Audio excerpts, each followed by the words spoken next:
শীত পড়তে না পড়তেই হালকা কুয়াশার চাদর মেখে আমাদের শান্তিনিকেতন সেজে উঠছে নানা রকমের মেলায়। নমস্কার বন্ধুরা, তোমাদেরকে অনেক অনেক স্বাগত জানাই পালস অব লাইফের আরেকটি নতুন পাতায়। আশা করি সবাই ভালো আছো।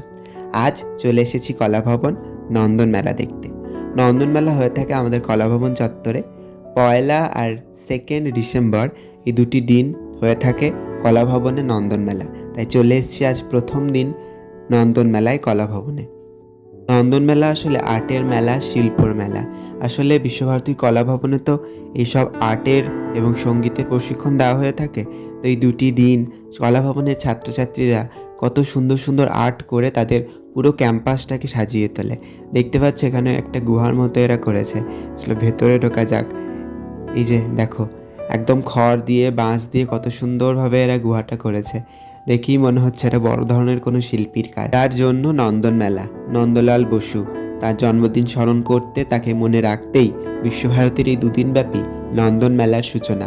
এই যে তার প্রতিকৃতিতে মাল্যদান করে, পুষ্প অর্পণ করে, তার সম্মুখে কিছু বাতি জ্বালিয়ে এই নন্দন মেলার শুভ সূচনা করা হয়েছে। এই নন্দলাল বসুর হাত ধরেই বিশ্বভারতীর কলা ভবনে আর্ট শিল্পর অগ্রগতি শুরু হয়। তাই তার জন্মদিনকে স্মরণ করতে, মনে রাখতেই এই নন্দন মেলার সূচনা।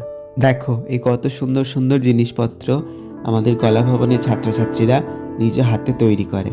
আর শুধু এই ঘর সাজানো জিনিস, ছড়ার উপর পেন্টিং, এগুলোই না, একটা ক্যালেন্ডারও তারা নিজে হাতে তৈরি করে বার করে। 2025 সালের নতুন ক্যালেন্ডার বার করেছে, সেটাও দেখলাম। আর এখন এসেছি এক্সিবিশনে, যেখানে তারা নিজে হাতে যা যা তৈরি করে সেগুলো রাখা আছে, মূর্তিগুলো। এবং তখনকার দিনে যে সমস্ত মেশিনপত্র ইউজ করা হতো কবির আমলে, সেগুলো রাখা আছে। এবং এখন যেগুলো ইউজ করা হয় সেগুলোও রাখা আছে। এগুলো দেখে তো মন ভরে গেল। এবং যে কবির আমলে যেগুলো ইউজ করা হতো সেগুলো হাত দিয়ে আমি একটু প্রণামও করলাম। ভাগ্য করে এই জিনিসের দর্শন পাওয়া যায় বটে। শান্তিনিকেতনে পড়াশোনা সূত্রে আসার পর থেকে, যখন থেকে আমি শান্তিনিকেতনকে মন থেকে, ভেতর থেকে অনুভব করতে শুরু করেছি, তখন থেকেই মাঝে মাঝে মনে হয় কেন যে আমি ছোট থেকে শান্তিনিকেতনে পড়লাম না। ছোট থেকে শান্তিনিকেতনে পড়লে এই যে শান্তিনিকেতনের কোনায় কোনায় গল্প আছে, অনুভব আছে, সেগুলো হয়তো ছোট থেকেই বুঝতে পারতাম।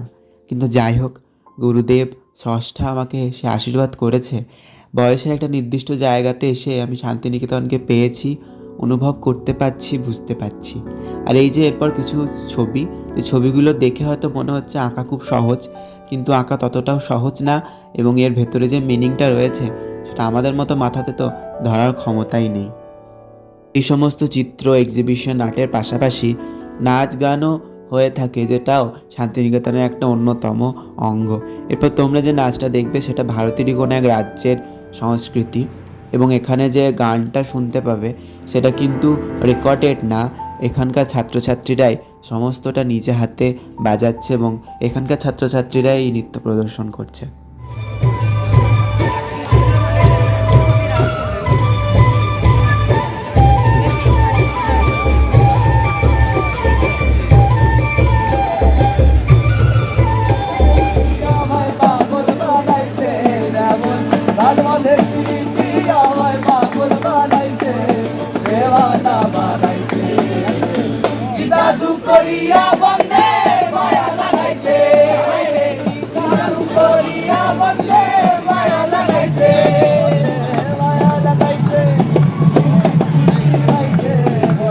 এখন তোমরা যেটা দেখছো এটা হচ্ছে জবঝম্প।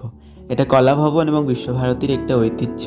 আসলে কলাভবনের ছাত্রছাত্রীরা এই নন্দন মেলার সময় নানা রকমের সাজগোজ করে পুরো কলাভবন চত্বর ঘোরে, এবং সঙ্গে তো নাচ থাকেই।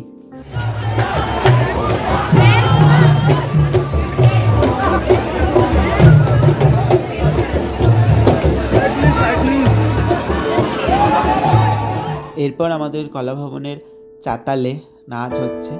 তো চলো নাচ দেখি, আর ভিডিওটা এখানেই শেষ করছি।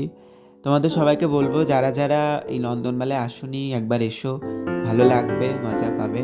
শুধুমাত্র নন্দন মেলায় কেন, বিশ্বভারতীর যে কোনো অনুষ্ঠানেই একবার যেন এসো, যে কোনো মেলাতে একবার এসো। ভিডিওটা এখানেই শেষ করছি। ভালো থেকো, ভালো রেখো সবাইকে।